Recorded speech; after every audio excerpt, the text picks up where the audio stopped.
तो चलिए आइए नन्हे मुन्ने प्यारे प्यारे बच्चों, आप सभी का स्वागत है आपके अपने चैनल फन विद फिजिक्स में। तो बेटा जैसे कि आप जानते हो काइनेमेटिक्स की हमारी चल रही है सीरीज, ठीक है। और आज का लेक्चर नंबर है 19th, ओके 19वां लेक्चर है आज का, ठीक है। और आज बेटा हम लोग चर्चा करने वाले हैं प्रोजेक्टाइल मोशन के बारे में, ठीक है। परंतु प्रोजेक्टाइल मोशन की ये बिल्कुल बेसिक वाली वीडियो नहीं होगी। जैसे कि आप लोग जानते हो प्रोजेक्टाइल मोशन का पार्ट 2 है ये, ठीक है। इससे पहले जो पार्ट 1 था उसमें मैंने आप लोगों को बेसिक प्रोजेक्टाइल मोशन के बारे में काफी कुछ बता दिया था, है ना। प्रोजेक्टाइल मोशन की रेंज कैसे निकाली जाती है, मैक्सिमम हाइट कैसे निकाली जाती है, टाइम ऑफ फ्लाइट कैसे निकाला जाता है, ये पार्ट था थ्योरी वाला।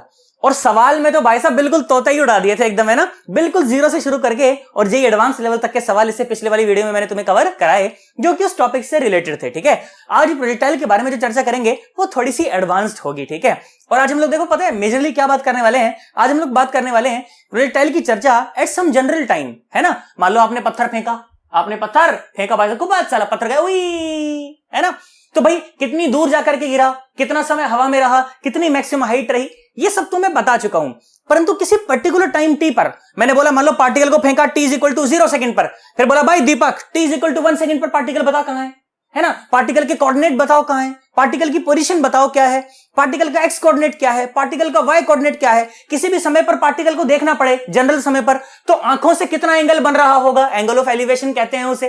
तो एंगल ऑफ एलिवेशन कितना बन रहा होगा जिस समय पार्टिकल t = t सेकंड पर, है ना, कहीं पर मौजूद है, उस समय पार्टिकल की वेलोसिटी क्या रही होगी, एक्स कंपोनेंट क्या होगा, वाई कंपोनेंट क्या होगा वेलोसिटी का, नेट वेलोसिटी क्या रही होगी। हाँ ना बोलो भाई साहब। उस समय वो हॉरिजॉन्टल से कितना एंगल बना रहा होगा, हाँ ना बोलना पड़ेगा। और इक्वेशन ऑफ ट्रेजेक्टरी क्या होगी इसकी, है ना। ये सारी की सारी बातें मैं आज करूंगा, ठीक है। तो लेक्चर का जो लाइनअप होगा वो कुछ इस प्रकार से होगा कि मैं पहले आपको वो सारी की सारी टेक्निक जो सवाल को सॉल्व करने के लिए जरूरी है, जिसे आप थ्योरी भी कह सकते हो, परंतु मैं उसे थ्योरी नहीं कहता क्योंकि मैं उसे थ्योरी की तरह पढ़ाता ही नहीं हूं भाई साहब। मैं बोलता हूं उसे टेक्निक्स, कि क्या टेक्निक्स चाहिए अपने को सवाल सॉल्व करने के लिए। वो सारी की सारी टेक्निक मैं आपको एक एक करके सिखा दूंगा और उसके बाद सीधा हम लोग मेंस और एडवांस के सवाल उठाएंगे। और नाना करके भी कम से कम 5, 6, 7 जैसा भी देखो प्रभु इच्छा तक। अभी रात को लगभग बज रहे हैं 10:30 इस समय, है ना, 10:15 हो रहे हैं। तो प्रभु इच्छा तक जब तक मन करता रहेगा लेक्चर चालू रहता रहेगा, रिकॉर्डिंग होती रहेगी। तो जितने सवाल करा दी जाए, 5 करा दें, 6 करा दें, 7 करा दें, प्रभु इच्छा तक वो काम चलता रहेगा। बोलो बात समझ आ गई? पक्का पक्का एकदम। शुरुआत करें? आ जाओ चलो भाई साहब, मैं शुरुआत करता हूं। और सुनो अच्छे से कॉपी पेन लेकर के बैठेंगे यार, है ना। देखो मजा आने वाला है, बहुत जबरदस्त मजे नहीं, मम्मी कसम भाई साहब मेरी गारंटी, मजा आएगा, पूरा मजा आएगा। देख अच्छा पढ़ाने की जिम्मेदारी मेरी है, अच्छे से डिलीवर करने की जिम्मेदारी मेरी, अच्छा कंटेंट देने की जिम्मेदारी मेरी, परंतु नोट्स बनाने की जिम्मेदारी तुम्हारी है भाई साहब, अच्छे से लिखने की जिम्मेदारी तुम्हारी है, और फिर जो पढ़ा दूंगा उसके ऊपर बहुत सारे और सवाल करने की जिम्मेदारी ये भी तुम्हारी है भाई साहब। बोलो बात समझ आ गई? पक्का करें शुरू? आ जाएं? आओ भाई साहब, देखो बहुत मजा आने वाला है। देखो सबसे पहले चर्चा करते हैं पोजीशन ऑफ द पार्टिकल की at some general time T, ठीक है। सबसे सिंपल एकदम, परेशान होना ही नहीं है बिल्कुल, है ना। आ जाओ सुनो। और किसी फॉर्मूले की आवश्यकता नहीं है, मैं बार बार बोल रहा हूं, किसी फॉर्मूले की आवश्यकता नहीं है। फॉर्मूले तो मैं भी बना करके दिखाऊंगा, उनको याद कर लेंगे तो सवाल अच्छे से हो जाएंगे सॉल्व, है ना। आ जाओ मेरी बातें को ध्यान से देखो। तो क्या बात करने वाले हैं सबसे पहले बात करने वाले हैं हम लोग position of particle at time T, at t = t, ठीक है। समझ जाना कि जनरल टाइम t पर बात कर रहे हैं सर, ठीक है। बहुत बढ़िया साहब, ये बात हो गई, है ना। और position of particle during projectile motion, obviously तो सब मैं लिख नहीं रहा हूं अभी, समझ जाना। बहुत बढ़िया भाई साहब, हाँ सब कुछ हम ही समझ जाए, मतलब पढ़ाओ मत तुम कुछ भी, समझ हम सब कुछ जाएंगे, हैं। आओ सुनो, देखो ध्यान से देखो, सुनो। मैंने बोला बेटा मान ले कि ये है अपनी धरती माता, ठीक है, प्यारी प्यारी सुंदर सुंदर धरती माता हमारी, है ना। बोला बहुत बढ़िया, है ना। अब यहां से किसी पार्टिकल को ऐसे फेंका गया, ठीक है, ऐसे u वेलोसिटी से मान लो फेंक दिया गया, और ऑब्वियसली वेक्टर क्वांटिटी होती है तो पर वेक्टर का निशान मैंने दिखा दिया, है ना। और एंगल है मान लीजिए थीटा, एंगल कितना है? थीटा है। तो क्या होगा, पार्टिकल का मोशन कैसे होने वाला है? पार्टिकल ऐसे जाने वाला है, सुनो। ऐसे हमने फेंका ना, ऐसे खुपाच खुपाच खुपाच खुपाच खुपाच खुपाच खुपाच खुपाच खुपाच खुपाच खुपाच, ऐसे जाकर के पार्टिकल ऐसे हिट कर जाएगा। बोला हाँ सर, बात समझ आई सर आपकी, बहुत बढ़िया लगा सर, है ना। अब मेरी बात सुनो।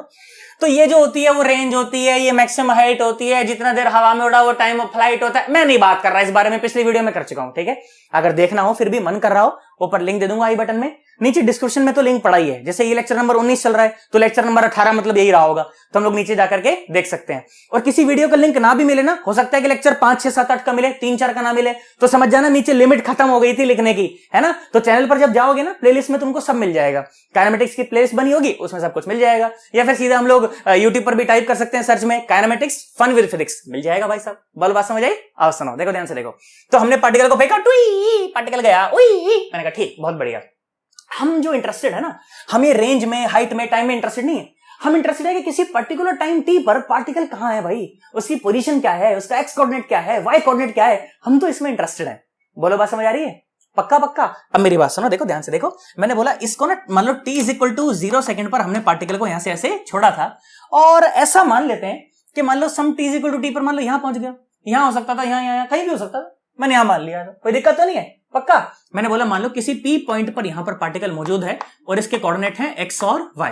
तो अब अगर ये x और y अगर मैं बता पाऊं, है ना, मुझे क्या पता है, मुझे u पता है, मुझे थीटा पता है, तो किसी भी पर्टिकुलर टाइम t पर अगर मैं x और y बता पाऊं तो मेरा काम हो जाएगा भाई साहब। बोलो बात समझ आएगी नहीं? अब आ जाओ, सुनो ध्यान से देखो।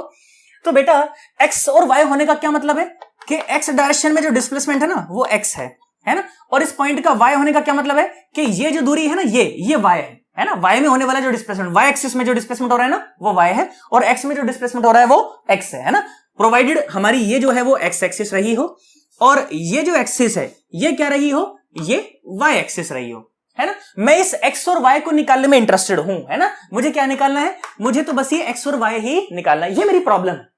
आई होप हमें बात समझ आ गई होगी। पक्का पक्का। ये मेरी प्रॉब्लम नहीं है, हम सबकी प्रॉब्लम है। आपकी प्रॉब्लम है, आप जानो, हमको क्या मतलब है। हमारी प्रॉब्लम अकेले की प्रॉब्लम नहीं है, ये तुम्हारी प्रॉब्लम है जो मैं सॉल्व कर रहा हूं, है ना। आओ सुनो ध्यान से देखो।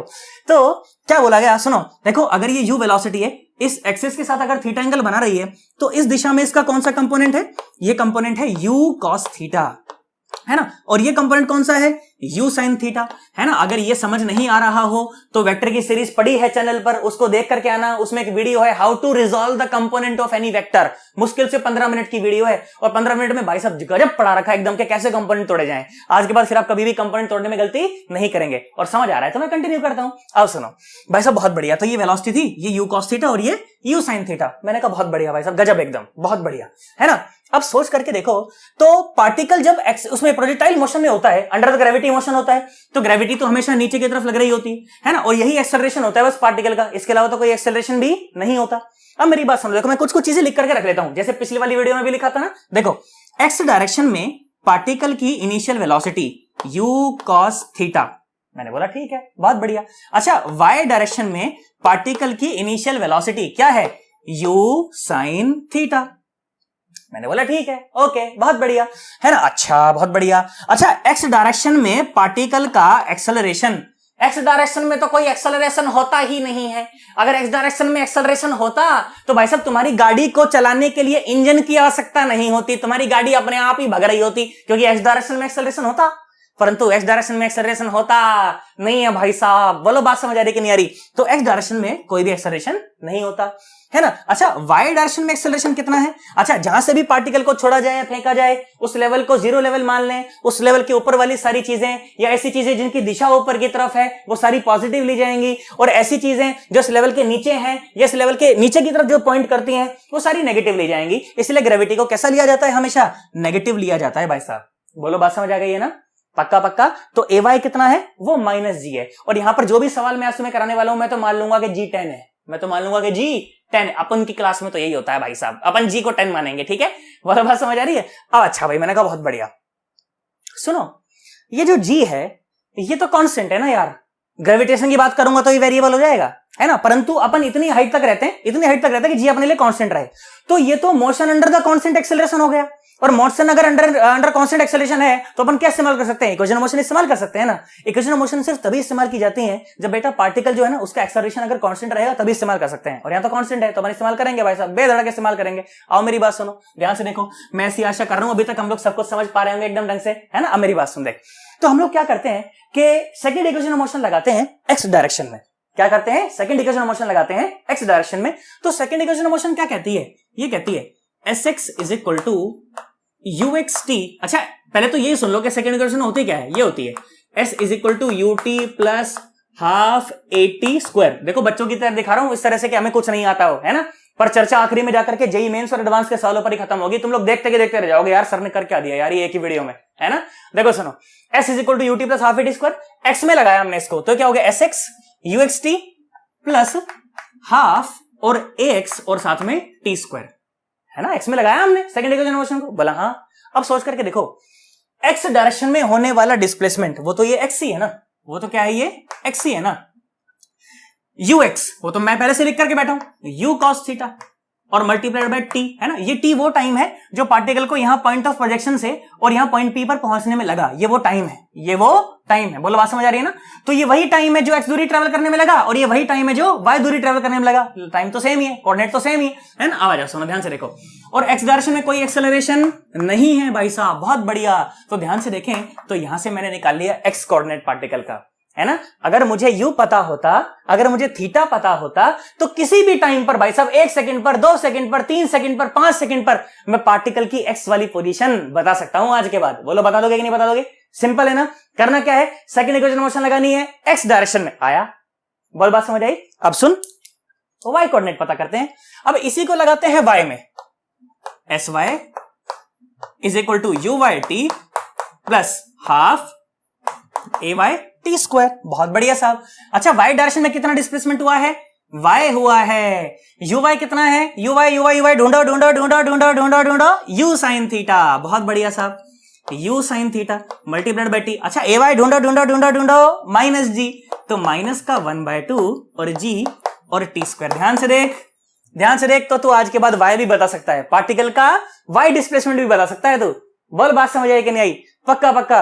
टाइम की वैल्यू चाहे 1 सेकंड हो, 2 सेकंड हो, 10 सेकंड हो, 20 सेकंड हो, भाई साहब कितने ही समय पर पूछ ले अपने से, अपन पार्टिकल का y पोजीशन भी बता पाएंगे ना 110%। बोलो बात समझ आ गई। x कोऑर्डिनेट और y कोऑर्डिनेट कैसे निकाले जा सकते हैं, है ना। अब सुनो, तुमसे कोई पूछ ले कि पार्टिकल का डिस्प्लेसमेंट बताओ, क्या बताओ? पार्टिकल का डिस्प्लेसमेंट बताओ। तो ध्यान से देखो बेटा, तो ध्यान से देखना, तो ये जो वेक्टर है बेटा, यहां से देखो, पार्टिकल जब यहां से गया है ना, तो जब यहां से पार्टिकल को लॉन्च करा गया तो पार्टिकल ने कैसा पाथ लिया है? कर्व्ड पाथ लिया है ना। देखो कर्व्ड पाथ लिया है तक पहुंचते, परंतु जो डिस्प्लेसमेंट वेक्टर होगा, डिस्प्लेसमेंट वेक्टर तो ये होगा ना बिल्कुल सीधा, ये है ना। देखो ये मान लो, ये है ना, ये। बोलो बात समझ आ रही है। देखो पार्टिकल का पाथ था कैसा? कर्व्ड। पार्टिकल का पाथ था कैसा? कर्व्ड। परंतु डिस्प्लेसमेंट वेक्टर का मतलब तो ये वेक्टर है। अगर मैं इसको r वेक्टर बोल दूं, अगर मैं इसको r वेक्टर बोल दूं, तो ये r वेक्टर जो है ना, ये डिस्प्लेसमेंट वेक्टर है। अब अगर तुमसे कोई पूछे कि डिस्प्लेसमेंट वेक्टर बताओ, तो भाई साहब डिस्प्लेसमेंट वेक्टर तो सिंपल यही है, एक्स आई कैप और प्लस वाई जे कैप। हाँ ना बोलना पड़ेगा, एक्स आई कैप प्लस वाई जे कैप। हाँ बिल्कुल। तुमसे कोई पूछ ले कि भाई डिस्प्लेसमेंट बताओ, मतलब मैग्नीट्यूड बताओ, मैग्नीट्यूड कितना दूर है इस समय पार्टिकल यहां से, तो क्या करेंगे, इसका मैग्नीट्यूड निकाल देंगे। बोलो बात समझ यार, हाँ ना बोलना पड़ेगा। बोलो बात समझ आई कि नहीं, है ना। क्या हो जाएगा डिस्प्लेसमेंट, खुद से बोलो। डिस्प्लेसमेंट क्या हो जाएगा पार्टिकल का? डिस्प्लेसमेंट ऐसा हो जाएगा, अंडर रूट एक्स स्क्वायर और plus Y square. I hope हमें बात समझ आ गई होगी, है ना। Under root X square plus Y square will be equal to the displacement. I hope हमें बात समझ आई है। पक्का सोच ले एकदम, कोई दिक्कत तो नहीं मन के अंदर, क्योंकि अभी चर्चा बहुत सारी बाकी रहती है। अब सोचो, यहां पर मैं तुम्हें एक और चीज बताता हूं, उसे कहते हैं बेटा एंगल ऑफ एलिवेशन। क्या कहते हैं? Angle of elevation. Angle of elevation क्या होता है कि किसी भी समय पर आप पार्टिकल को देखो तो वो पार्टिकल आपकी आंखों के साथ जो लाइन हो गई और ये हॉरिजॉन्टल हो गया, इन दोनों के बीच में जो एंगल बन रहा है ना, इसको कहते हैं एंगल ऑफ एलिवेशन। और ये वो एंगल नहीं होता, एंगल ऑफ प्रोजेक्शन थीटा अलग होता है भाई साहब, कहीं यही समझ लो उसको, है ना। देखो थीटा क्या है बेटा, थीटा क्या है ना, थीटा वो एंगल है जिस एंगल से पार्टिकल को फेंका गया है, जिस एंगल से पार्टिकल को फेंका गया है वो एंगल है थीटा। परंतु मैं बात कर रहा हूं एंगल ऑफ एलिवेशन की। एंगल ऑफ एलिवेशन तो ये है भाई साहब, ये अल्फा है ना, जो पोजीशन वेक्टर जो बना रहा है ना एक्स के साथ, ये है एंगल ऑफ एलिवेशन। अब तुमसे एंगल ऑफ एलिवेशन पूछ ले तो भाई साहब देखो, इस ट्रायंगल के अंदर हम लोग क्या tan अल्फा नहीं लगा सकते? लगा सकते हैं ना भाई साहब, आ जाओ लगा दो। लो एंगल ऑफ एलिवेशन भी निकाल देते हैं, क्या बात हो गई। लो तो tan अल्फा क्या आ जाएगा? tan अल्फा आ जाएगा y/x, है ना। तो अल्फा क्या आ जाएगा वहां से? अल्फा आ जाएगा tan इनवर्स और y/x, है ना। तो इस तरह से अपन एंगल ऑफ एलिवेशन भी निकाल सकते हैं, इसमें कोई परेशानी वाली बात नहीं। पार्टिकल कितना ऊंचा है इस समय, कितनी दूरी पर है यहां से, है ना, कितना उस समय एंगल बना रहा है, सारी की सारी बातें हम लोग यहां से बता सकते हैं, इसमें कोई परेशानी वाली बात नहीं है। अब तुमसे यह भी पूछा जा सकता था क्या, अच्छा वो तो मैं वेलोसिटी में बात कर लूंगा, चलो कोई बात नहीं, है ना। इतनी बातें हो गई। बोलो मुझे बात समझ आई। एक्स कोऑर्डिनेट लिखना आया, वाई कोऑर्डिनेट लिखना आया, डिस्प्लेसमेंट लिखना आया, एंगल ऑफ एलिवेशन लिखना आया, 4 चीजें बता दी। बात समझ आई? अभी और बहुत सारी बतानी है, बोलो बात समझ आई कि नहीं आई? पक्का 110%? आगे बढ़ जाऊं? चल अच्छा सा इसका ले लो स्क्रीनशॉट, उसके बाद फिर मैं चर्चा को और आगे बढ़ाता हूं। आओ बेटा चलो, अब किसी जनरल टाइम टी पर पार्टिकल की वेलोसिटी की बात करी जाए, ठीक है? आओ सुनो, बहुत आसान है बिल्कुल, ये तो पहले वाले से भी आसान है। सुनो मेरी बात, देखो आ जाओ। Velocity of a particle at time T, ठीक है? एक बार जरा ये जो टेक्निक वाला पोर्शन है ना, उसको कवर कर लेते हैं, फिर हमने आज सवाल ही सवाल करने हैं, ठीक है? आज मैं बहुत सारी नई बातें भी बताऊंगा इसके अंदर, टेक्निक के अंदर। भाई साहब यूट्यूब पर कहीं नहीं बताया गया, इस तरह की बातें भी बताऊंगा, देखना बहुत मजा आने वाला है। सुनो, तो velocity of a particle at some time T, देखो मैंने बोला कि भाई मान लो फिर से हमारी ये धरती माता है। मैंने कहा ठीक है भाई, बहुत बढ़िया, पार्टिकल को आपने यहां से ऐसे छोड़ दिया, पार्टिकल गया खोपच खोपच खोपच खोपच, यहां पर जाकर ऐसे हिट कर गया। मैंने कहा ठीक है, ओके, एंगल थीटा बना करके आपने पार्टिकल को फेंका था, और एंगल वेलोसिटी यू से आपने पार्टिकल को फेंका था, है ना? तो ये हो गई हमारी यू कॉस थीटा, है ना? ये क्या हो गई हमारी यू कॉस थीटा, यूएक्स बोलेंगे इसको, पुरानी बात हो गई ना, अब तो समझते हैं हम लोग, थोड़ा तेज चल सकता हूं मैं यहां पर, है ना? ये हो गया यू साइन थीटा, ठीक है? तो यूएक्स क्या हो गया? ये हो गया U cos theta. U Y क्या हो गया? ये हो गया यू साइन थीटा, है ना? एक्स में एक्सेलरेशन कितना है भाई? 0 है, अभी अभी बताया गया। वाई में एक्सेलरेशन कितना है भाई? -g है, अभी अभी बताया गया। बात समझ आई कि नहीं आई? है ना? अब पता है अपने को क्या बोला? अब बोला कि मान लो पार्टिकल इस समय कहीं तो मान लो यहां मौजूद है, कहीं तो मान लो यहां मौजूद है, या मान लो यहां मौजूद है पार्टिकल इस समय, ठीक है? तो अब देखेंगे कि पार्टिकल इस समय देखो इस तरफ है उसका जो वेलोसिटी वेक्टर है ना, क्योंकि पार्टिकल ऐसे बढ़ना चाह रहा है ना आगे से। अरे यार हाँ ना बोलो, पार्टिकल इस समय ऐसे बढ़ना चाह रहा है। किसी भी पॉइंट पर अगर आप टेंजेंट पर ऐसे कर्व पर अगर टेंजेंट डाल देते हैं तो वो पार्टिकल की दिशा बता देता है आपको जाने की, कि पार्टिकल की डायरेक्शन क्या है जाने की, है ना? तो इस समय पार्टिकल की दिशा ये है, मतलब इस समय पार्टिकल की जो वेलोसिटी है ना वो इस डायरेक्शन में, कुछ भी वी वेक्टर, हाँ ना बोल? बात समझ आ रही है? एकदम पक्का, कोई दिक्कत तो नहीं मन के अंदर? अब आप ध्यान से देखें बेटा, अब आप ध्यान से देखें तो ये जो कंपोनेंट है ना, ये इसका एक्स वाला कंपोनेंट है ना? इस v का एक्स वाला कंपोनेंट है ना, कंपोनेंट है भाई साहब, बहुत बढ़िया। मैंने कहा ठीक है।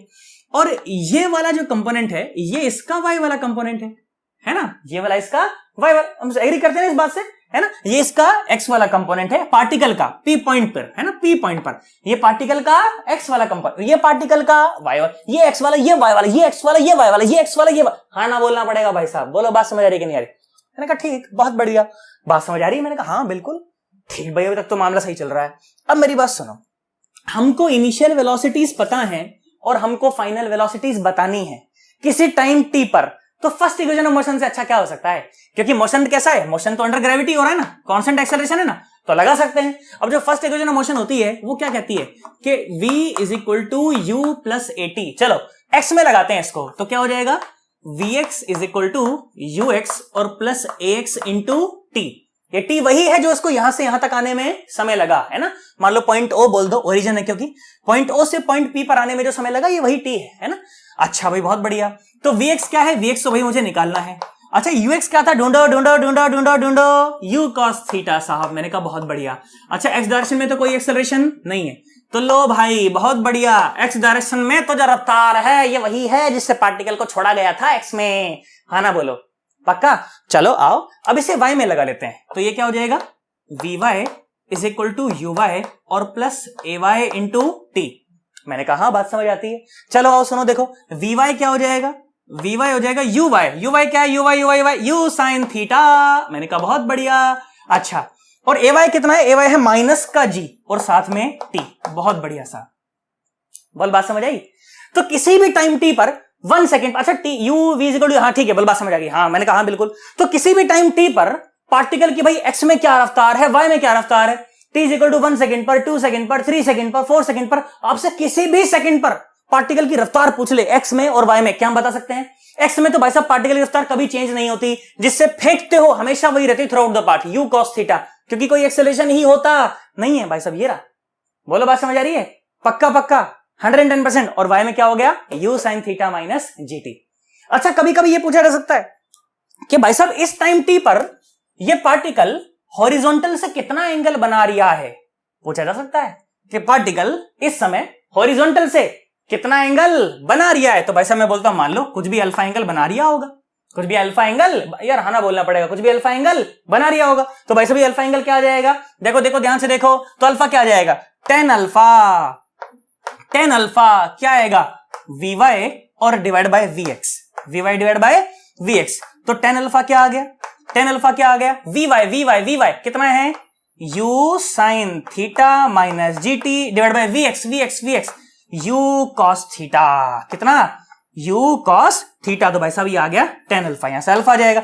सही मायने में जानते हो ये अल्फा क्या है, ये अल्फा भाई साहब यही है, ये अल्फा देखो मैं इसको सीधा यहां पर लेकर के आऊंगा, थोड़ा सा डायग्रामेटिकली गड़बड़ हो जाएगी, है ना, ये अल्फा वही है जो एंगल ऑफ एलिवेशन में निकाल करके आया हूं, ठीक है, तुम लोग डायग्राम ऐसे बनाना कि तुम्हारा सही बैठ जाए, है ना, लो मैं भी बनाने का प्रयास करता हूं जरा, है ना, लो मैं भी जरा बनाने का प्रयास करता हूं, ठीक है, ये अल्फा वही है, मान लो ये है वो वेलोसिटी वेक्टर, ठीक है, ये रहा, है ना, अब सही है, अब सही है भाई साहब, अब सही है ना, तो ये अल्फा यही है एक्चुअली, है ना, ये अल्फा यही है, इसको चाहे एक्स वाई से निकाल लो, चाहे वी एक्स वी वाई से निकाल लो, अरे बात तो एक ही है। अब तुमसे कोई पूछ सकता था कि भाई इस समय पर ये वेलोसिटी बताओ कितनी है, भाई ये वेलोसिटी कितनी है, वी नेट पूछा जा सकता था अपने से, तो वी नेट कितना आ जाता, बस यही हो जाता, under the root v x square और प्लस वी वाई स्क्वायर, तो वी नेट पूछ ले तो मैं वी नेट भी बता सकता हूं, हॉरिजॉन्टल से कितना एंगल बना रखा है वो भी बता सकता हूं, वो वही है एंगल ऑफ एलिवेशन, कोई खास बात नहीं है ना, इसके अलावा एक्स डायरेक्शन में क्या रफ्तार है वो भी बता सकता हूं, वाई डायरेक्शन में क्या रफ्तार है वो भी बता सकता हूं, दोनों का रेशियो क्या है वो भी बता सकता हूं, अल्फा भी बता सकता हूं, टेन अल्फा बता सकता हूं, कुछ भी बता सकता हूं भाई साहब, इसमें कोई परेशानी वाली बात नहीं है।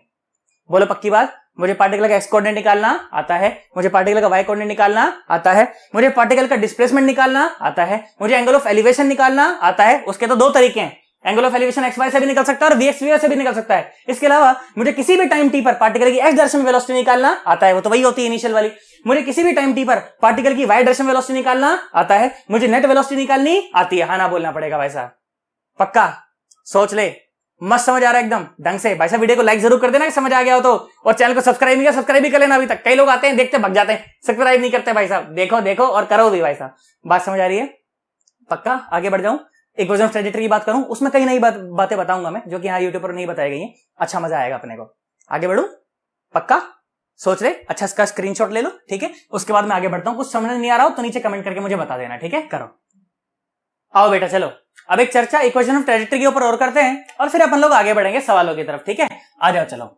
इक्वेशन ऑफ ट्रेजेक्टरी, ठीक है, ट्रेजेक्टरी ऑफ पार्टिकल, ठीक है बेटा, समझें पहले इस चीज को ना, इक्वेशन ऑफ ट्रेजेक्टरी, ट्रेजेक्टरी से क्या समझते हैं, ट्रेजेक्टरी का मतलब होता है पाथ, ठीक है, path followed by the projectile, मतलब मैंने मान लो पार्टिकल से टुई तो पार्टिकल से टू, अब ये इसकी ट्रेजेक्टरी कहलाएगी, क्या कहलाएगी, ट्रेजेक्टरी, क्या कहलाएगी, ट्रेजेक्टरी, भाई साहब पाथ का नाम होता है, path followed by the projectile is called trajectory. अब वो कैसे भी हो सकती है, ऐसे फेंक, मतलब कोई particle dewy dewy dewy dewy dewy, ये उसकी ट्रेजेक्टरी हो जाती है ना, उसका पाथ हो जाता।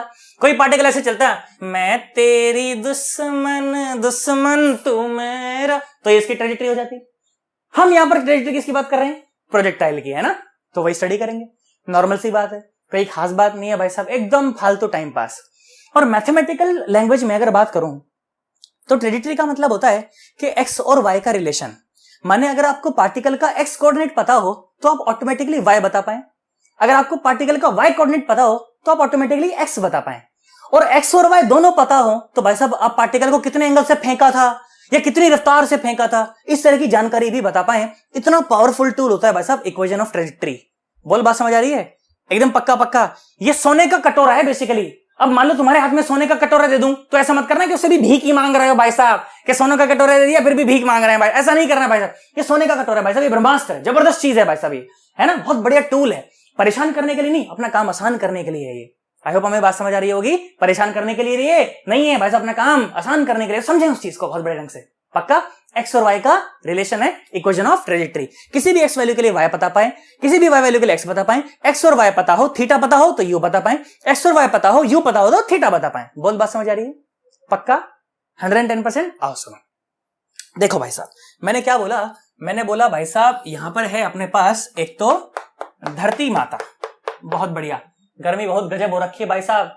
ये जो साउथ में बैठकर बच्चे देख रहे हैं या उस मतलब क्या बोलना चाहिए मेरे को, नॉर्थ ईस्ट में अगर बच्चे बैठकर देख रहे हैं भाई साहब तो उन्हें पता नहीं है नॉर्थ में गर्मी कितनी पड़ती है भाई साहब, बहुत गर्मी पड़ती है, गजब गर्मी पड़ती है भाई साहब एकदम, है ना। सुनो, मैंने बोला मान लो ये पार्टिकल है और पार्टिकल को आपने ऐसे फेंक दिया और ऐसे यू वेक्टर बना करके, मान लो ऐसे थीटा एंगल बना करके आपने पार्टिकल को फेंक दिया, ऑब्वियसली पार्टिकल ऐसे जाएगा, कोई खास बात नहीं है, और ऐसे जाकर के हिट भी कर जाएगा। बात समझ आ रही है ना, ऐसे जाकर के हिट भी कर जाएगा। आई होप हमें बात समझ आ रही होगी, पक्का पक्का सोच ले, है ना। आ जाओ समझ, देखो ध्यान से देखो, तो पार्टिकल गया वहां पर जाकर ऐसे हिट कर गया। अच्छा, कभी कभी एक ऐसा सवाल भी पूछा जा सकता है कि हिट करते हुए रफ्तार बताएं, उसको मैं वेलोसिटी में चाहता तो बता सकता था, है ना, परंतु कोई खास बात नहीं है। एक्स डायरेक्शन में भी रफ्तार वही रहती है, वाई डायरेक्शन में भी रफ्तार वही रहती है, एनर्जी कंजर्वेशन होता है ना, कंजर्वेटिव फोर्स है, तो थीटा वीटा सब सेम ही रहता है, अपन लोग निकाल लें, तो कोई खास बात नहीं है ना।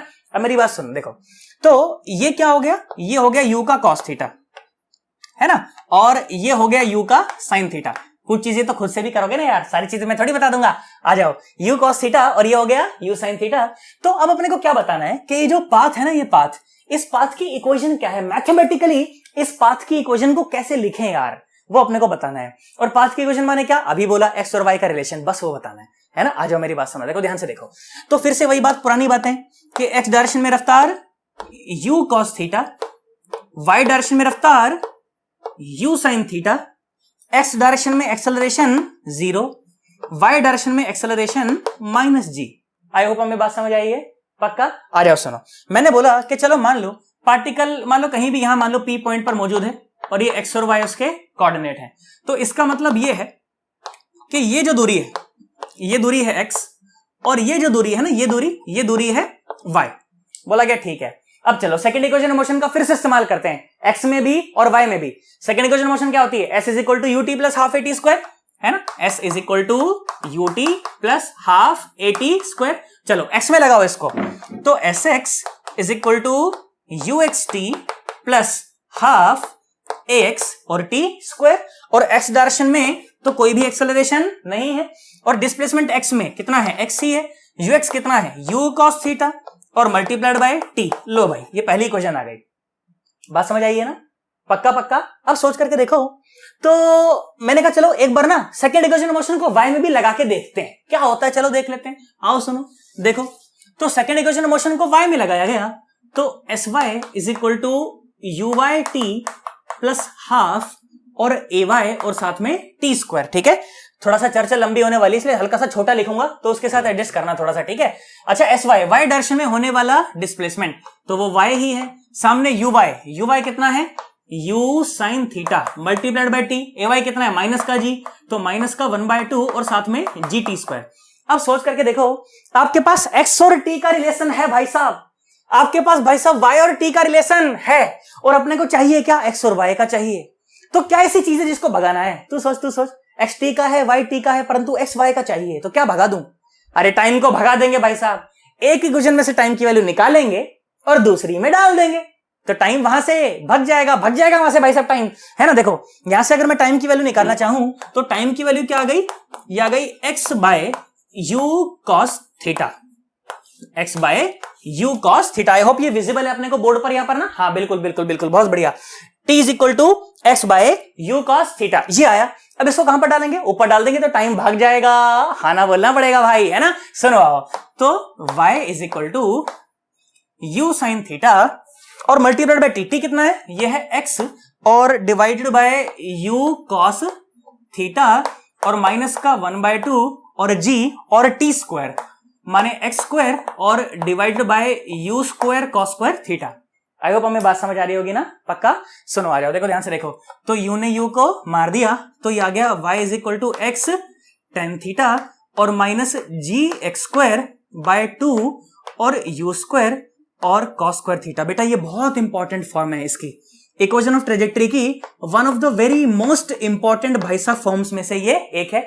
इसके ऊपर ढेरों सवाल बनते हैं, सवाल मैं आज भी कराऊंगा इसके ऊपर भाई साहब, कंठस्थ कर लेना इसे, सवाल नहीं बैठेगा नहीं तो, है ना। आज मैं बहुत सवाल कराने वाला हूं एक बार, पर एक बार आपको बस टेक्निक देना चाहता था कि देख बेटा ये टेक्निक है, इस तरह से काम करना है, ताकि इस बार मैं सवाल ही सवाल कराऊं। बोल बात समझ आ रही है, बात समझ आई। अब इसी को देखना मैं कई बार कई जगह से मॉडिफाई करूंगा, ठीक है। इसके कुछ अल्टरनेट फॉर्म्स मैं आपको बताता हूं, और अल्टरनेट फॉर्म से मेरा क्या मतलब है, कोई खास मतलब नहीं है, इसी को बस मॉडिफाई करता चलूंगा। तो वो स्टेप बस मैं बोलता जाऊंगा कि देख बेटा ये स्टेप जो है ना अल्टरनेट स्टेप हो गया, ये स्टेप जो है अल्टरनेट फॉर्म हो गई, ये स्टेप क्या हो गई, अल्टरनेट फॉर्म हो गई, बस ये बात करेंगे। परंतु मुझे पहले ही मैथमेटिक्स समझ आनी चाहिए। आई कि नहीं आई? एक्स डायरेक्शन में लगाई सेकंड इक्वेशन मोशन, फिर वाई डायरेक्शन में लगाई सेकंड इक्वेशन मोशन, एक से टाइम निकाला दूसरे में डाला, वी गॉट द आंसर। बोल बोल बोल, बात समझ आई कि नहीं आई? पक्का स्क्रीन में से निकाल के गला दबा देना, नहीं मैंने तो तुम्हारा, बोलो बात समझ आ रही है कि नहीं आ रही? सोच ले, है ना ये बात भाई साहब, है ना? एक में से टाइम की वैल्यू निकालनी, दूसरे में डालनी, बात खत्म। मैंने कहा आया तो वाला बात समझ आती है अपने को। मास्टर सही पढ़ा रहा है कि नहीं पढ़ा रहा है बताओ? सही समझ आ रहा है तुमको? पक्का एकदम? नीचे कमेंट करके बताना मुझे, मास्टर सही पढ़ा रहा है तू। ऐसा मत लिख देना भाई सब, डिसरिस्पेक्टफुल लगता है वो। लिख करके बताना मुझे, सर सही समझ आ रहा है, बढ़िया लग रहा है कि नहीं लग रहा, मुझे बताना एकदम ढंग से नीचे, ठीक है? अच्छे कमेंट, मतलब मुझे चाहिए अच्छे कमेंट चाहिए, अच्छे कमेंट चाहिए तेरे को, अच्छा फीडबैक चाहिए कम से कम कि हाँ ठीक लग रहा है कि नहीं लग रहा है ना, ऑनेस्ट फीडबैक चाहिए बिल्कुल एकदम। आई होप हमें बात समझ आ रही होगी। बहुत बढ़िया, पक्का आगे बढ़ू। सुन ध्यान से देख, इसी को मॉडिफाई करते हुए चलता हूं मैं, ठीक है? सुनो, अच्छा कॉस स्क्वायर थीटा को अगर ऊपर ले जाऊं तो सेकेंड स्क्वायर थीटा, है ना? बोल यार, कॉस स्क्वायर थीटा को ऊपर ले जाऊं तो क्या हो जाएगा? सेकेंड स्क्वायर थीटा हो जाएगा।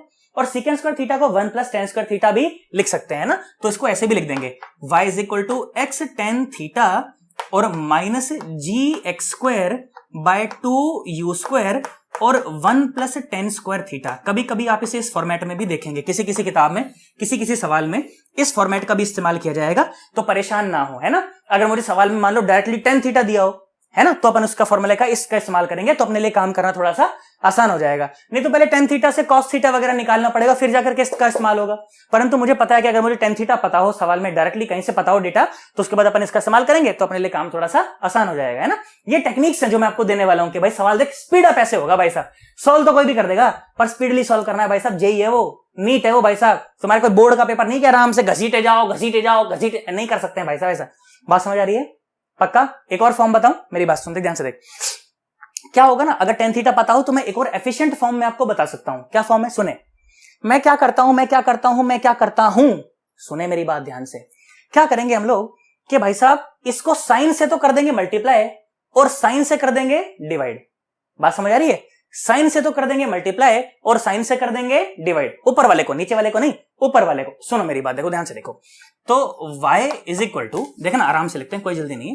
लो, y = x tan theta -gx² / 2 और u²।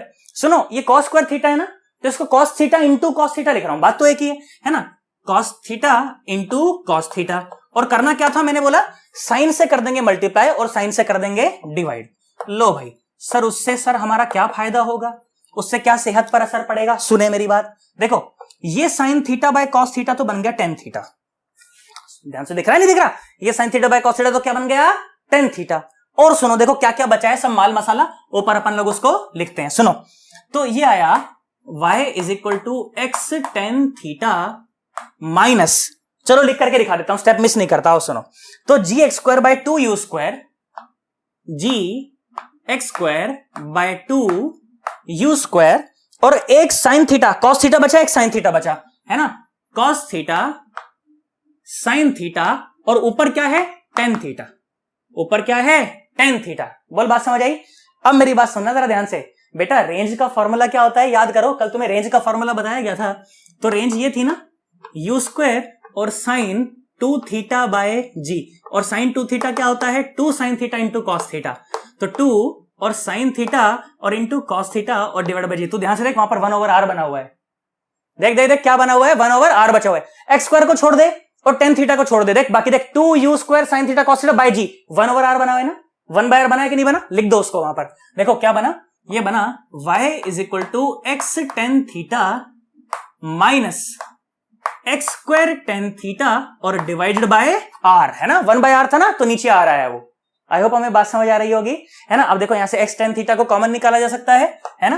तो y will be = x tan theta और 1 - x/r। एक ये फॉर्मेट है, बहुत गजब लेवल के जो सवाल होते हैं ना, वो इससे बनते हैं। दीवार से जस्ट टकराने वाले सवाल भाई साहब करवाऊंगा। देखना तुमको एक सवाल कि पार्टिकल को जस्ट फेंका और बीच में एक दीवार आई, उस दीवार को जैसे ऐसे ग्लेज करते हुए पार्टिकल निकल गया भाई साहब, और कहीं जाकर के गिर गए। रेंज आपको दी गई है, थीटा आपको दिया गया है, मान लो रेंज दी गई है, एक्स और वाई आपको दिए गए हैं, फिर बोला कि बताओ कितने एंगल पर फेंका था। भाई साहब मैं बता सकता हूं, ये सवाल इस फॉर्मेट से बनेंगे। है ना। तो ये 3 गजब फॉर्मेट आपके सामने है इस समय किसके, इक्वेशन ऑफ ट्रेजेक्टरी के। सबसे बढ़िया तो ये ज्यादातर सवाल से बनेंगे, 99.99% सवाल जेईई मेंस के, ठीक है। एडवांस में कुछ जगह आपको ये भी इस्तेमाल होती हुई नजर आएगी कि y = x tan थीटा और 1 - x/r। भाई साहब बहुत बढ़िया फॉर्मेट है, जबरदस्त फॉर्मूला है, अच्छे सवाल इस पर बनेंगे। आई होप हमें जो मैंने पढ़ाया अभी मैंने अपने को बात समझ आ गई होगी। आया है ना, पक्का कोई खास बात तो नहीं है ना, नॉर्मल बातें हैं बिल्कुल एकदम, है ना। अच्छा एक जो मैं तुमको बोल रहा था टकराने वाली बात सर जो आप कर रहे थे, है ना, सोच करके देखो तो एनर्जी कंजर्वेशन तो लगा सकते हैं ना। अब सर हमने सर एनर्जी कंजर्वेशन नहीं पढ़ा सर, अभी सर हम 11वीं वाले बच्चे हैं, है ना। तो मेरी बात सुनो भाई साहब, पार्टिकल को जिस रफ्तार से ऊपर फेंकते हो वापस आते तो उतनी रफ्तार से आता है कि नहीं आता। एयर रेजिस्टेंस को अगर हटा दूं तो जितनी रफ्तार से फेंकोगे उतनी रफ्तार से नीचे आएगा। तो भाई साहब जिस रफ्तार से तुमने फेंका था पार्टिकल उसी रफ्तार से तो आकर के हिट करेगा ना उसको। तो देखो उस समय ये रहेगा वो यू वेक्टर, ठीक है, ये रहेगा वो यू वेक्टर, ठीक है। तो जितने एंगल पर फेंका था वो उतने ही एंगल पर वापस आकर के हिट भी करेगा। आई होप हमें सिमेट्रिक है ना पूरा पाथ। देखो बीच के इसके बाद तो ये थीटा है तो ये भी थीटा होगा, तो ये भी थीटा होगा, तो ये यू cos थीटा, ये नीचे यू sin थीटा। कर सकते हो कि नहीं कर सकते हो, नॉर्मल बात है एकदम, कर देंगे ना, कोई खास बात तो नहीं है। इसलिए मैंने ज्यादा उसको बताने का भी उचित नहीं समझा, परंतु हाँ बेसिक चर्चा अब आपके सामने इक्वेशन ऑफ ट्रेजेक्टरी की कि पाथ होता है, पाथ की इक्वेशन होती है, एक्स और वाई की इक्वेशन होती है। देख तीनों फॉर्मेट एक्स और वाई का इक्वेशन है। कैसे निकाला, कैसे निकाला भाई साहब, सेकंड इक्वेशन मोशन का इस्तेमाल करा, एक्स में भी और वाई में भी, एक से टाइम निकाला दूसरे में डाला, थोड़ी सी मैनिपुलेट करी, आंसर। बोल बात समझ आया, पक्का एकदम ढंग से। आगे बढ़ जाऊं, अब एक बहुत खास बात मैं तुझे बताने वाला हूं, वो यहाँ यूट्यूब पर भाई साहब बताई नहीं जाती। कभी बताएंगे तो डायरेक्टली फॉर्मूला लिख देते हैं, पर मैं फॉर्मूला भी नहीं बताऊंगा, तुझे समझाऊंगा ढंग से एकदम, और उसके सवाल बनवाऊंगा। देख एडवांस में कैसे सवाल बनाए गए थे इससे। बोल बात समझ आ गई है, पक्का बढ़ूं आगे, सोच ले, चल आजा अच्छे से इसको नोट करो, उसके बाद फिर मैं चर्चा को और आगे बढ़ाता हूं। आओ बेटा चलो, अब एक बहुत बढ़िया सी चीज देखो मैं तुम्हें बताता हूं, जो है यूट्यूब पर तुम्हें ज्यादा नहीं बताई जाएगी, बहुत बड़े ढंग से, है ना। सुनो क्या होती है चीज, चीज ये होती है देखो, radius of curvature, radius of curvature in equation of trajectory, in equation of trajectory. Sir क्या मतलब है, सर क्या कहना चाहते हैं, सुनो मैं बताता हूं, बहुत बढ़िया से तुम्हें मैं बात बताता हूं, ठीक है। सुनो तो पहले तो मैं तुम्हारे साथ रेडियस ऑफ कर्वेचर की ही थोड़ी सी चर्चा करता हूं कि ये रेडियस ऑफ कर्वेचर से आखिर मेरा मतलब क्या है, ठीक है। सुनो मेरी बात बेटा, जब कोई पार्टिकल ऐसे सर्कुलर मोशन में जब घूम रहा होता है ना, जैसे मान लो सर्कुलर मोशन में कोई पार्टिकल घूम रहा होता है, तो उस समय मान लो कि ये सर्कल है जिस रेडियस में पार्टिकल घूम रहा है और आर उसकी रेडियस है, ठीक है। और इस समय मान लो पार्टिकल की वेलोसिटी बिल्कुल इस समय पर यहां पर है ना, इस समय मान लो पार्टिकल ऐसे घूम रहा है ना, ऐसे घूम रहा है, ऐसे घूम रहा है, तो इस जगह पर पार्टिकल की वेलोसिटी इस तरफ होती है ना, ऐसे होती है।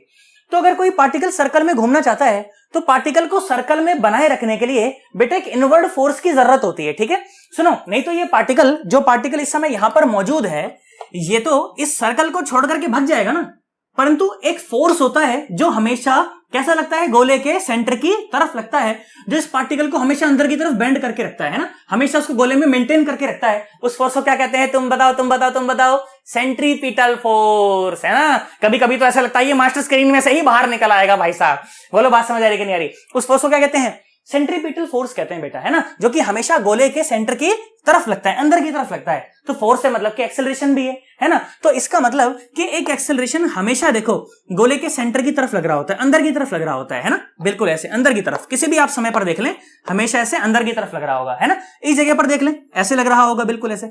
इस जगह पर देख लें बिल्कुल ऐसे लग रहा होगा।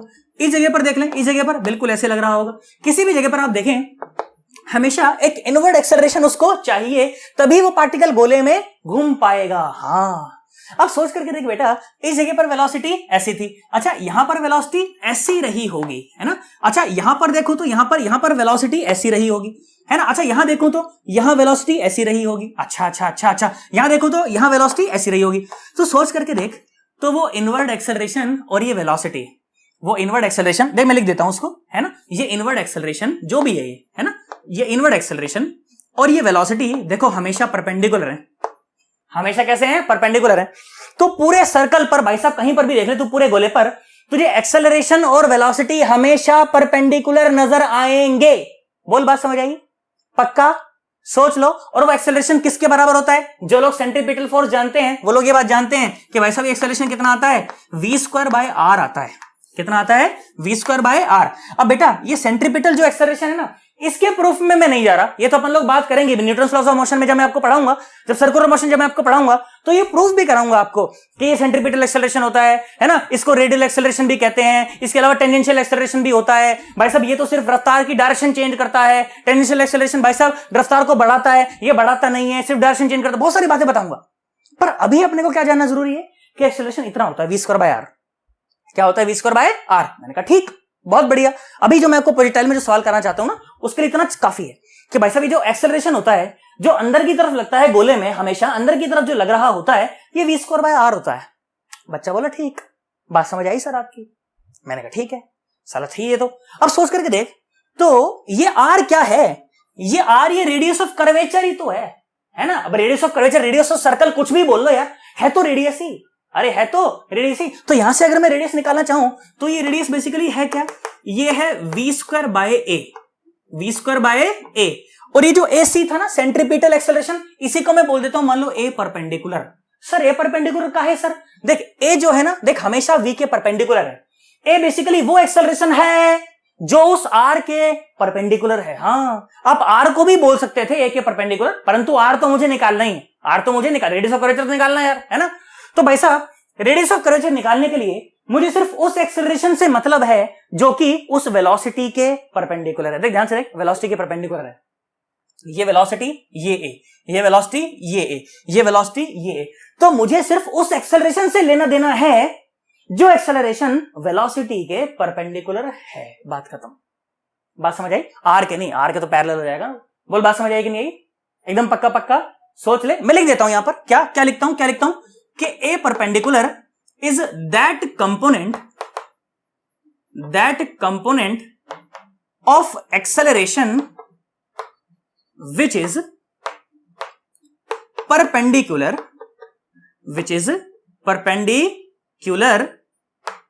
to velocity of the particle, sir यहां प्रोजेक्टाइल में सर इस सर्कल का सर क्या लेना देना है सर? समझे नहीं सर हम। अब मेरी बात सुन, ध्यान से देख, ध्यान से देख। आपको सवाल क्या पूछे जाएंगे मैं बताता हूं। पार्टिकल को आपने यहां से ऐसे फेंका, पार्टिकल गया, पार्टिकल ऐसे गया, हाँ ऐसे फेंका था आपने, पार्टिकल ऐसे चला गया। मैंने कहा ठीक है, बहुत बढ़िया, है ना। ऐसी बात थी, मान लो किसी भी ओ पॉइंट से आपने पार्टिकल को फेंका था और कुछ भी यू बना करके फेंका था, तो ये यू का कॉस थीटा और ये यू का साइन थीटा। बेटा आप किसी भी जगह पर देख ले पार्टिकल को, तो ये जो आर्क है, किसी भी जगह पर जो आर्क है, तो उस पर्टिकुलर आर्क को अगर आप देखें तो वो आर्क किसी न किसी गोले का ही तो हिस्सा रही होगी यार। हाँ भाई, पूरा का पूरा जो पैराबोला है, ये पूरा का पूरा जो पैराबोला है, इस पैराबोला पर का हर एक पार्टिकल, इस पैराबोला पर का हर एक लेंथ एलिमेंट छोटा सा, वो है तो किसी न किसी सर्कल का ही हिस्सा। हाँ मतलब उसको टेंजेंट मान के आप वहां पर सर्कल बना सकते हो ना। हाँ फॉर एग्जांपल देख, मैं तेरे को यहां बना करके दिखाता हूं, मैं इसे खराब नहीं करना चाहता। सुनो, जैसे मान लो ये है, ये मेरे पास एक कोई पैराबोलिक पाथ है, ठीक है, ये मान लो मेरे पास कोई ऐसे पैराबोलिक पाथ है, तो ये पैराबोलिक पाथ का मान लो ये एलिमेंट है, तो ये एलिमेंट है तो किसी ना किसी सर्कल का हिस्सा यार। हाँ बिल्कुल, हाँ बिल्कुल, देख बिल्कुल। हाँ उसके बाद पाथ चेंज हो गए, परंतु वो पर्टिकुलर आर्क तो उस सर्कल का ही हिस्सा है कि नहीं यार? हाँ है। बात समझ आई? यही पूछा जाता है तुमसे, यही सवाल पूछा जाता है, जय ये सवाल पूछते हैं भाई साहब। बोला जाता है कि find out the radius of curvature, बोला जाएगा find out the radius of the curvature at t is equal to 1 second. मतलब कि जो पाथ है ना, इसका रेडियस ऑफ कर्वेचर बताओ at t is equal to 1 second, t is equal to 2 second at some general time t। ये सवाल पूछा जाता है। हाँ यार, तो ये तो अपने को पता होना चाहिए। मैंने कहा ठीक है। अब देख, अब आगे बढ़ते हैं। फॉर एग्जाम्पल मुझे बोल दिया गया कि मान लीजिए ऐसा करते हैं, हाँ यहां मान लेते हैं, ऐसा करते हैं, हाँ यहां मान लेते हैं, हाँ यही मान लो, चलो आओ सुनो, ये यहां मान लो। सुनो, बोला क्या कि पार्टिकल इस समय यहां मौजूद है, पार्टिकल इस समय बोला यहां मौजूद है। इसको मार्क कर देता हूं, पी को मार्क कर देता हूं ऐसे एक्स और वाई, ठीक है। बोला पार्टिकल इस समय यहां मौजूद है, बोला कि इसका रेडियस ऑफ कर्वेचर बताओ इस समय। हाँ मैंने कहा ठीक है। तो रेडियस ऑफ कर्वेचर बताने से मेरा मतलब है कि इस आर्क को अगर एक गोले में मान लिया जाता तो बेसिकली ये उस गोले का हिस्सा होती है, छोटी सी आर्क, है ना। अब इसका अपने को रेडियस ऑफ कर्वेचर, ये रेडियस ऑफ कर्वेचर, ये आर, ये अपने को बताना है। मैंने कहा हाँ बिल्कुल ठीक बात है। अब मेरी बात सुन, देख चर्चा कैसे आगे बढ़ती है। सुनो, ध्यान से देखो तो बेटा इस समय ये जो पार्टिकल रहा होगा, ये पार्टिकल की जो वेलोसिटी रही होगी वो ये रही होगी, है ना, ये रही होगी। बोलो बात समझ आ रही है ना? हाँ, मैंने कहा ठीक है बिल्कुल, है ना। थोड़ा और अच्छा बनाने का प्रयास करता हूं इसको, रुको, है ना, थोड़ा सा और अच्छा बनाते हैं इसको, है ना, ताकि कंसेप्ट में दिक्कत ना आए बिल्कुल भी ना। मैं नहीं चाहता भाई किसी भी बच्चे का कंसेप्ट में थोड़ी भी दिक्कत आए, है ना। अच्छे से बनाने का प्रयास करते हैं उसको। सुनो, देखो ये रहा, आओ देखो, आओ बच्चों तुम्हें सुनाए झांकी हिंदुस्तान की, इस मिट्टी से तिलक करो ये धरती है बलिदान की। फिर से गलत बन गया, है ना। आज तो सही बना के मानूंगा भाई साहब इसको मैं, है ना। लो आ जाओ, तुम्हारा थोड़ा सा टाइम लगेगा, तुम इसको फास्ट फॉरवर्ड कर लेना, परंतु मैं अच्छे से डायग्राम बनाना चाहता हूं यार, है ना। जितना सुंदर डायग्राम बनता है ना यार, उतना ही अच्छा कंसेप्ट बनता है, ठीक है। सुन मेरी बात, है ना। और मैं इसको एडिटिंग में निकालूंगा भी नहीं भाई साहब, पता तो चले कि डायग्राम बनने में मास्टर से भी गलतियां होती हैं, ऐसा बात नहीं होती, होती है भाई साहब।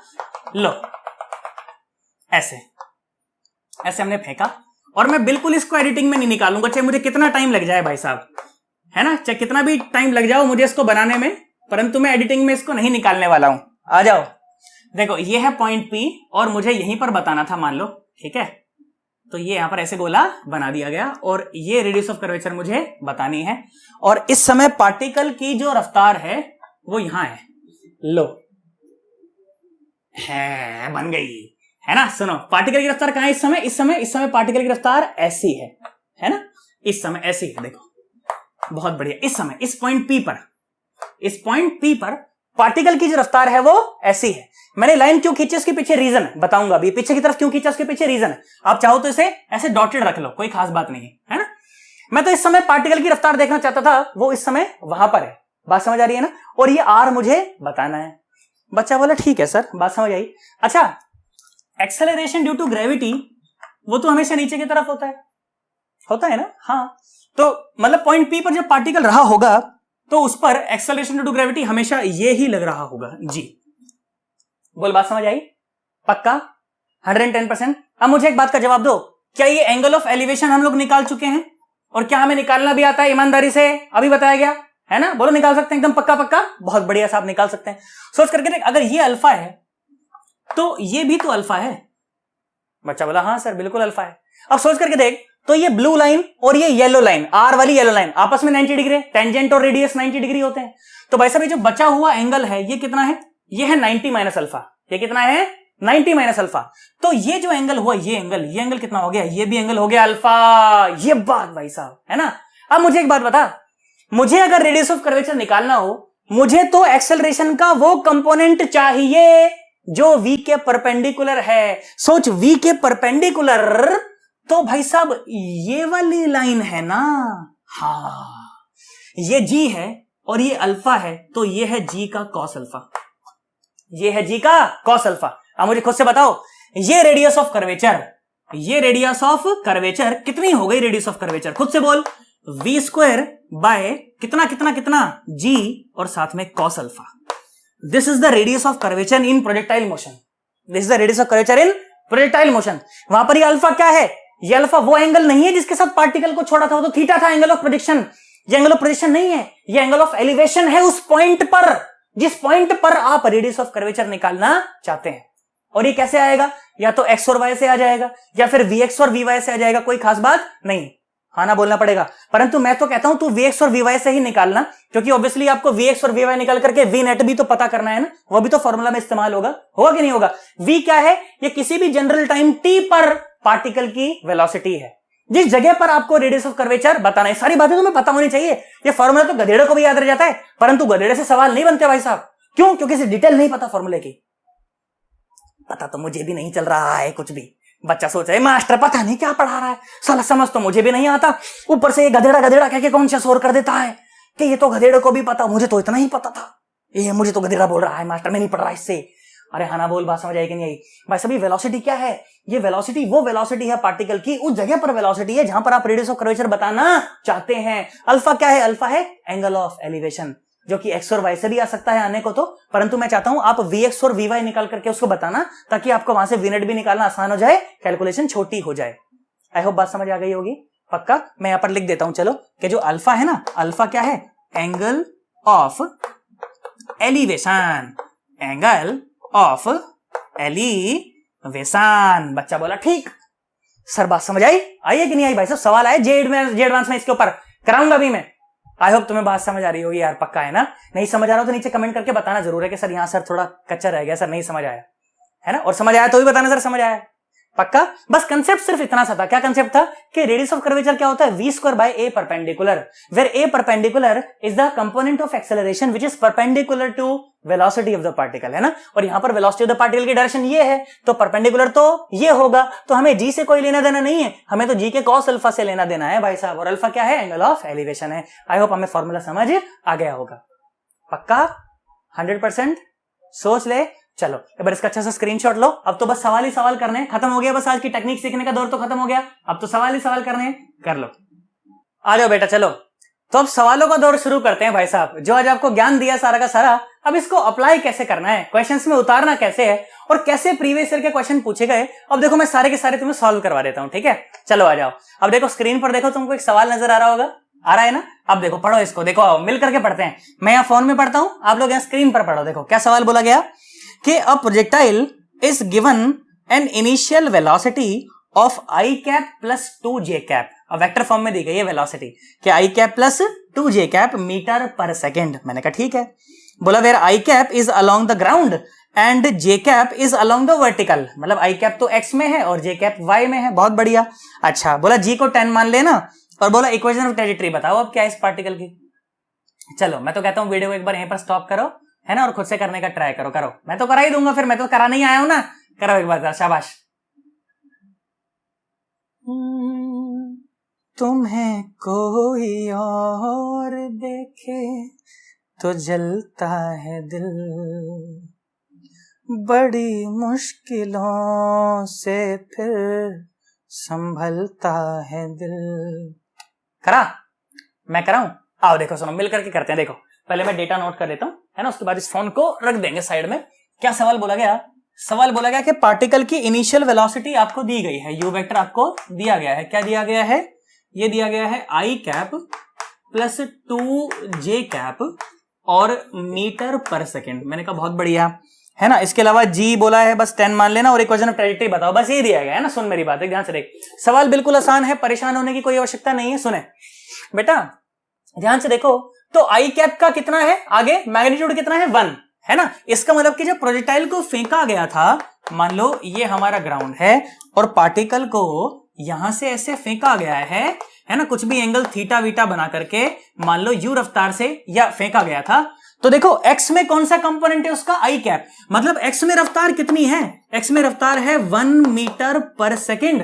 अरे है ना, बोलो x में कितना है? 1 मीटर पर सेकेंड। और y में कितना है? y में है 2 मीटर पर सेकेंड। ये मतलब होता है इसका, ऐसे डिड्यूस किया जाता है भाई साहब, ये एप्लीकेशन पार्ट है ना, कि इसका क्या मतलब है कि 1 मीटर पर सेकेंड, इसका क्या मतलब है 2 मीटर पर सेकेंड। आई होप हमें बात समझ आ गई होगी यहां से, है ना। और अगर हमें किसी वेलोसिटी का, जैसे मान लो ये है u, और मुझे ux भी पता हो, uy भी पता हो, तो क्या मैं tan थीटा बता सकता हूं? थीटा बता सकता हूं? हाँ बिल्कुल भाई साहब। tan थीटा क्या आएगा?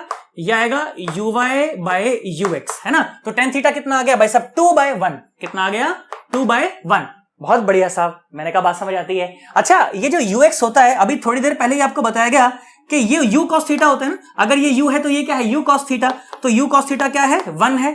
और u sin थीटा क्या है? ये है 2 है ना। तो यहां से भी tan थीटा निकाला जा सकता था कि इन दोनों को अगर डिवाइड कर देते तो sin theta by cos theta 2 ही आना था भाई साहब। बोलो बात समझ आ रही है? पक्का पक्का। अब मेरी बात सुने, जरा ध्यान से देखें। तो एक स्टैंडर्ड इक्वेशन ऑफ ट्रेजेक्टरी आपको बताई गई, और क्या थी वो? अभी थोड़ी देर पहले आपको ड्राइव कराया ना। अगर कोई बच्चा सिर्फ एक क्वेश्चन की क्लिप देख रहा है, तो बेटा मैं बता दूं कि ये पूरी वीडियो में से क्वेश्चन की क्लिप निकाली गई है, हम लोगों ने निकाल ली है ना, ताकि बच्चा क्वेश्चन समझ पाए आराम से। अगर आप अंडरलाइन कंसेप्ट भी ढंग से समझना चाहते हैं तो आप चैनल पर आए और काइनेमेटिक्स की प्लेलिस्ट में जाएं, मिल जाएगा आपको ये आराम से, ठीक है। अरे सुनो, देखो ध्यान से देखो। तो जो इक्वेशन है वो क्या है? वो है y = x tan थीटा और माइनस gx² और बाय 2 और u² cos² थीटा। सुने मेरी बात, सब कुछ निकाल करके बैठा हूं मैं पहले से, देख सुन। y = x और tan थीटा। tan थीटा कितना है? वो तो 2 है, तो 2x माइनस g की जगह पर तो 10 रखना है, और x² और बाय u